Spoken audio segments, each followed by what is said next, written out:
बच्चों, हम लोग पढ़ रहे हैं संस्थाओं का कामकाज, और संस्थाओं के कामकाज में आज हम लोग चर्चा करेंगे कार्यपालिका के बारे में। और कार्यपालिका के अंतर्गत हम मुख्य रूप से राष्ट्रपति के बारे में अध्ययन करेंगे। बच्चों, पहले की वीडियोस में हम लोगों ने व्यवस्थापिका के बारे में जाना।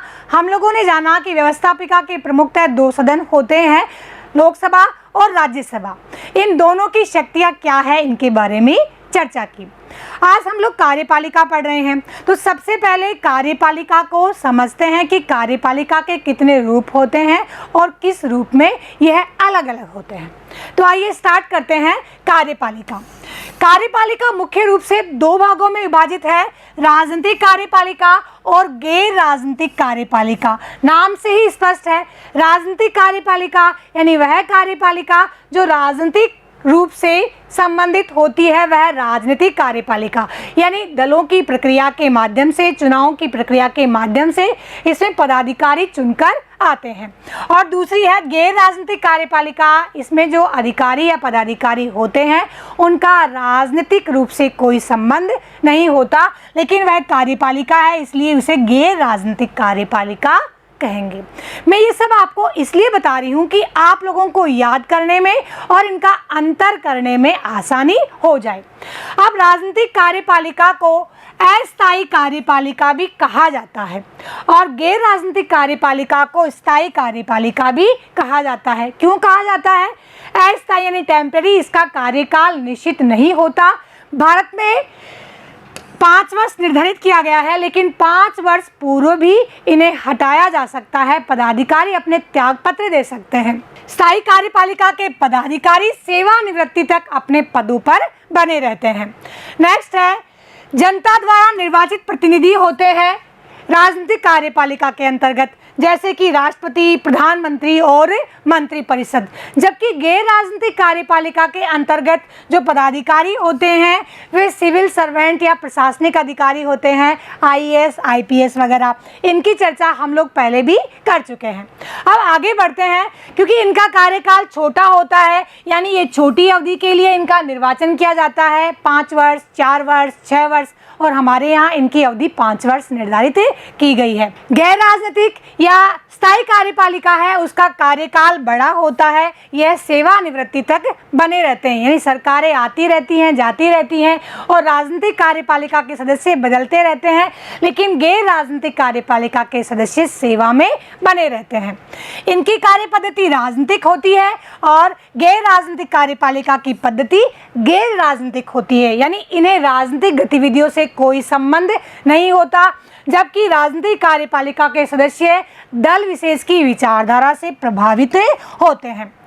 राजनीतिक कार्यपालिका की पद प्राप्ति का जो आधार होता है वह लोकप्रियता या चुनाव में विजय होता है, जबकि गैर राजनीतिक कार्यपालिका के पदाधिकारियों की पद प्राप्ति का जो आधार है वह उनकी विषय की विशेषज्ञता होती है। इस तरह से हम लोगों ने राजनीतिक और गैर राजनीतिक कार्यपालिका में अंतर को जाना, बहुत ही इम्पोर्टेंट है और कई बार बड़ा प्रश्न भी बनकर आ जाता है। बच्चों, संस्थाओं के कामकाज से संबंधित यह जो टॉपिक है वह केवल आप लोगों के लिए 9th क्लास में नहीं, 10th, 11th, 12th और उसके बाद हायर एजुकेशन में और कंपटीशन एग्जाम में भी बहुत इंपॉर्टेंट है। और ऐसे छोटे छोटे प्रश्न और बड़े प्रश्न भी आप लोगों से पूछ लिए जाते हैं। तो आप इस चैप्टर को समझते हुए चलिए कि भारतीय शासन व्यवस्था के अंतर्गत व्यवस्थापिका, कार्यपालिका और न्यायपालिका किस रूप में कार्य करती हैं और इन संस्थाओं में कौन कौन से पदाधिकारी शामिल हैं, इनमें क्या समानताएं और क्या अंतर है। बच्चों, भारत में संसदात्मक शासन व्यवस्था को अपनाया गया है, जहां कार्यपालिका का चुनाव व्यवस्थापिका में से ही होता है और कार्यपालिका व्यवस्थापिका के प्रति निरंतर उत्तरदायी होती है। संसदात्मक शासन व्यवस्था के अंतर्गत एक लक्षण यह भी होता है कि यहाँ कार्यपालिका का स्वरूप दोहरा होता है। जैसा हम लोगों ने चर्चा की कि राजनीतिक और गैर राजनीतिक कार्यपालिका, अब हम केवल राजनीतिक कार्यपालिका के बारे में ही पढ़ते हैं।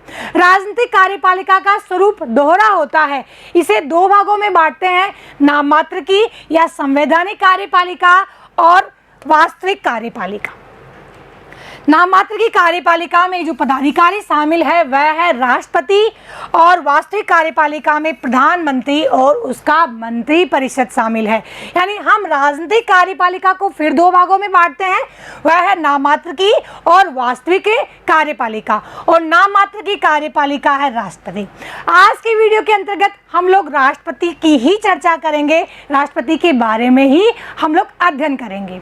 बच्चों, राष्ट्रपति राष्ट्र का प्रमुख होता है और संघ की कार्यपालिका शक्ति राष्ट्रपति में निहित होती है, और संघ की कार्य पद्धति में, कार्यशैली में सहायता देने के लिए उसके अधीनस्थ कर्मचारी यानी मंत्रिपरिषद और प्रधानमंत्री होते हैं। ऐसा भारतीय संविधान के अंतर्गत 74 और 75 अनुच्छेद के अंतर्गत लिखा गया है। जैसा कि हम लोगों ने अभी पढ़ा कि देश के अंतर्गत राजनीतिक कार्यपालिका को दो भागों में बांटा गया है, वास्तविक और नाममात्र की। और नाममात्र की कार्य पद्धति या शक्तियों का जो निर्वहन है वह राष्ट्रपति के द्वारा किया जाता है।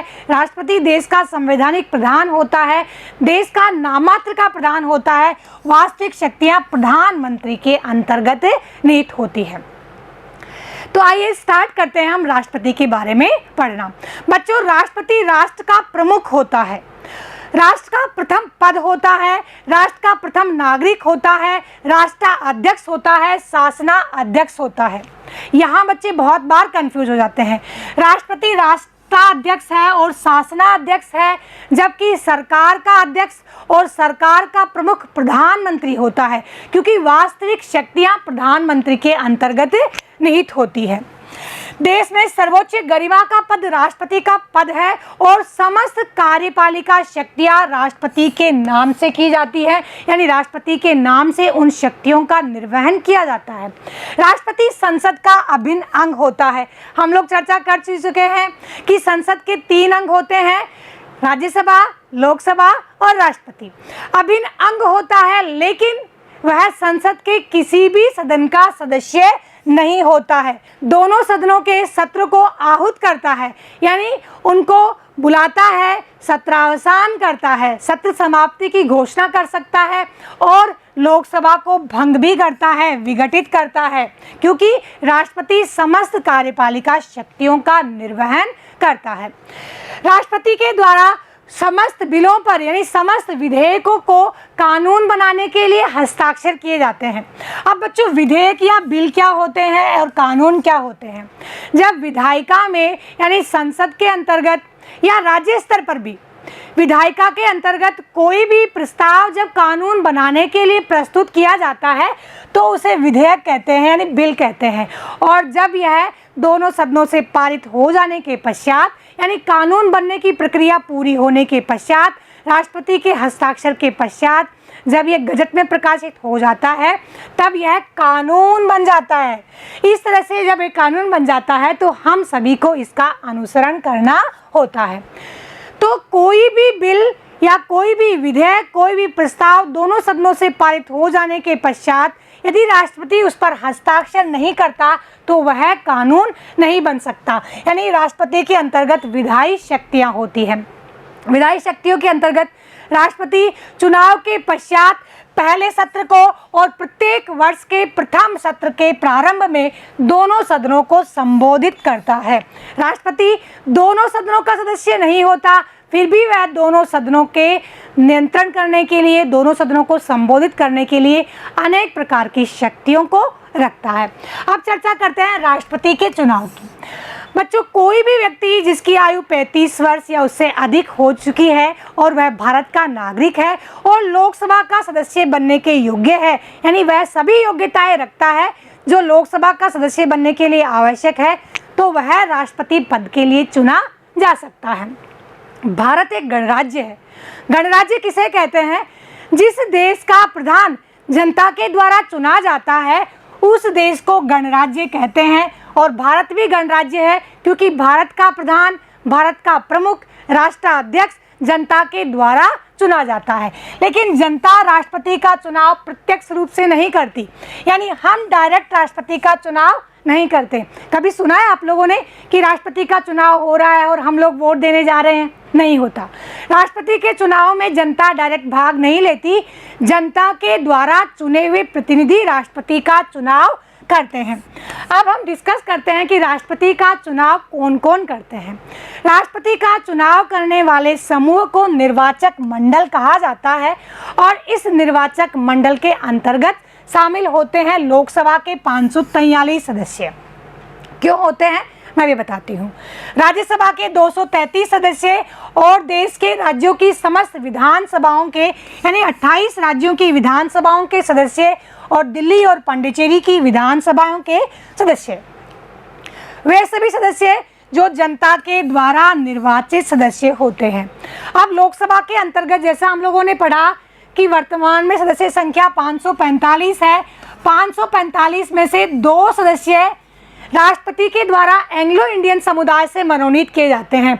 तो ये 2 सदस्य राष्ट्रपति के निर्वाचन में भाग नहीं ले सकते, क्योंकि जनता के द्वारा 543 सदस्य ही निर्वाचित होते हैं।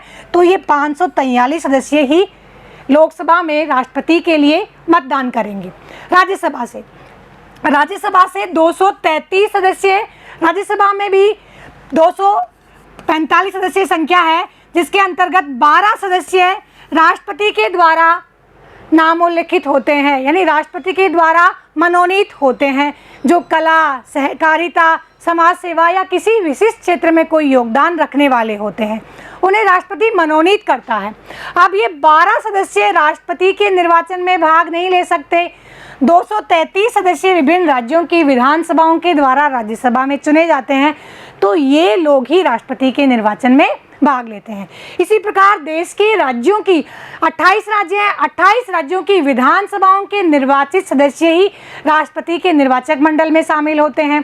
और केंद्र शासित प्रदेश में यूनियन टेरिटरी की जब बात की जाती है तो दिल्ली और पांडिचेरी की विधानसभाओं के निर्वाचित सदस्य ही भाग लेते हैं। तो हम कह सकते हैं कि राष्ट्रपति के निर्वाचन में लोकसभा, राज्यसभा और राज्यों की विधानसभा तथा दिल्ली और पांडिचेरी की विधानसभाओं के निर्वाचित सदस्य राष्ट्रपति का निर्वाचन करते हैं।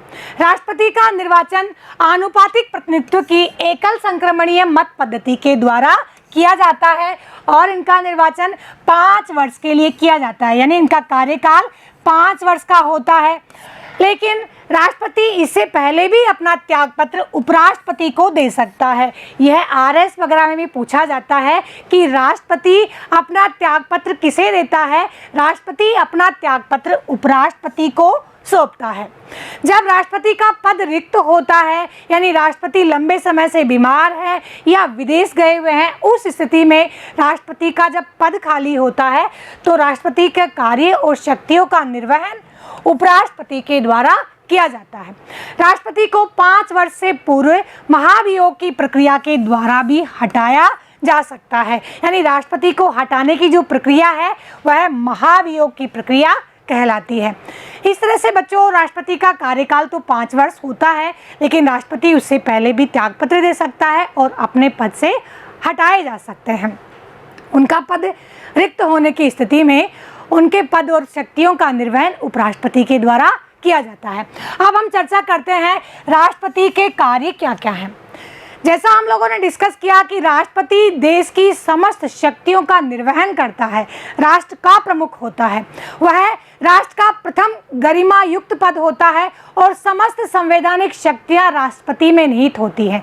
तो हम कह सकते हैं कि विधायी शक्ति, कार्यपालिका शक्ति, सैनिक शक्ति, वैदेशिक शक्ति, आपात शक्ति, इन सभी शक्तियों का निर्वहन राष्ट्रपति के द्वारा किया जाता है। अब देखने में तो राष्ट्रपति का पद बहुत ही शक्तिशाली है, लेकिन यह भी सच है कि राष्ट्रपति इन शक्तियों का नाम मात्र का प्रमुख होता है। प्रधानमंत्री और मंत्री परिषद के द्वारा राष्ट्रपति की इन शक्तियों का निर्वहन किया जाता है।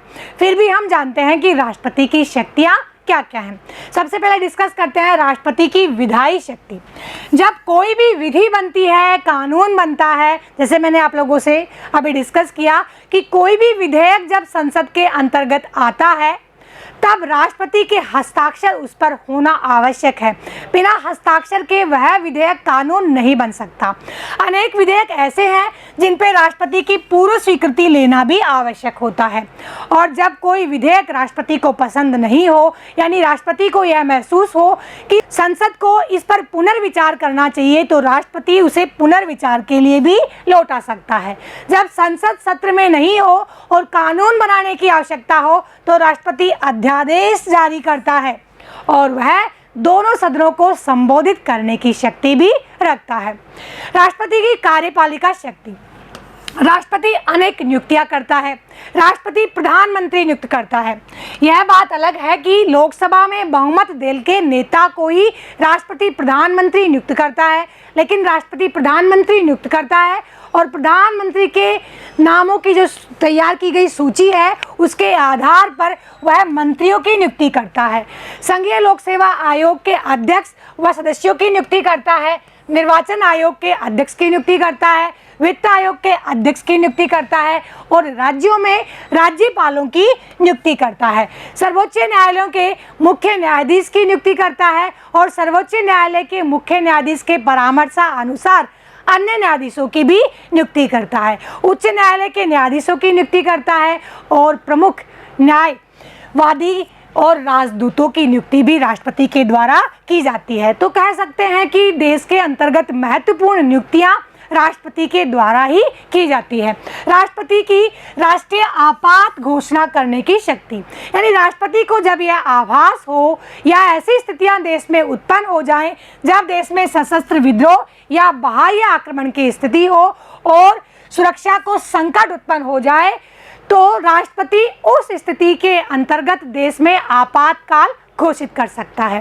जब राष्ट्रपति को यह आभास हो जाए, यानी यह समाधान हो जाए कि देश के किसी एक राज्य का या एक से अधिक किसी प्रांत का शासन संचालन संविधान के अनुरूप नहीं किया जा रहा है और नहीं हो पा रहा है, उस स्थिति में भी वह वहां आपात की उद्घोषणा कर सकते हैं और राष्ट्रपति शासन लगा सकते हैं। जब राष्ट्रपति को यह भी समाधान हो जाए देश में वित्तीय साख को खतरा है, यानी वित्तीय आपात की स्थिति भी राष्ट्रपति घोषित कर सकता है। इस प्रकार से राष्ट्रपति को आपातकाल की घोषणा करने की भी शक्ति प्राप्त है। वैदेशिक और कूटनीतिक तथा सैनिक शक्तियां भी राष्ट्रपति के अंतर्गत निहित होती है। राष्ट्रपति विदेशी राजदूतों के प्रमाण पत्रों को स्वीकार करता है। किसी भी देश के साथ संधि, समझौता या युद्ध विराम की घोषणा राष्ट्रपति के द्वारा ही की जाती है।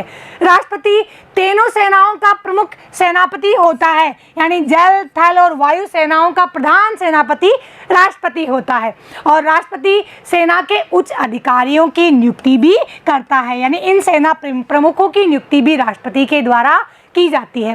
राष्ट्रपति की न्यायिक शक्तियां। राष्ट्रपति किसी भी व्यक्ति के दंड को कम कर सकता है, यानी मृत्युदंड को आजीवन कारावास से बदल सकता है, यानी सजा का रूप भी परिवर्तित कर सकता है, लघुकरण कर सकता है, परिहार कर सकता है, सजा स्थगित कर सकता है।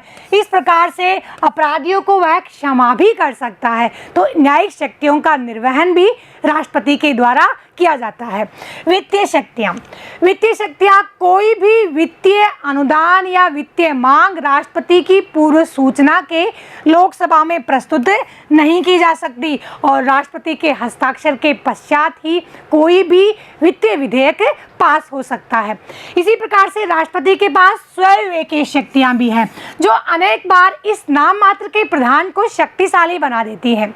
जब लोकसभा में किसी भी दल को स्पष्ट रूप से बहुमत प्राप्त नहीं हो तो राष्ट्रपति अपनी इच्छानुसार उसे यह आभास हो कि यह व्यक्ति बहुमत साबित कर पाएगा, उसे प्रधानमंत्री नियुक्त कर सकता है। अनेकों बार जब गठबंधन की सरकार बनती है, यानी गठबंधन की सरकार बनने की स्थिति में भी राष्ट्रपति अपनी स्वविवेकीय शक्ति का प्रयोग करते हुए प्रधानमंत्री को नियुक्त कर सकता है।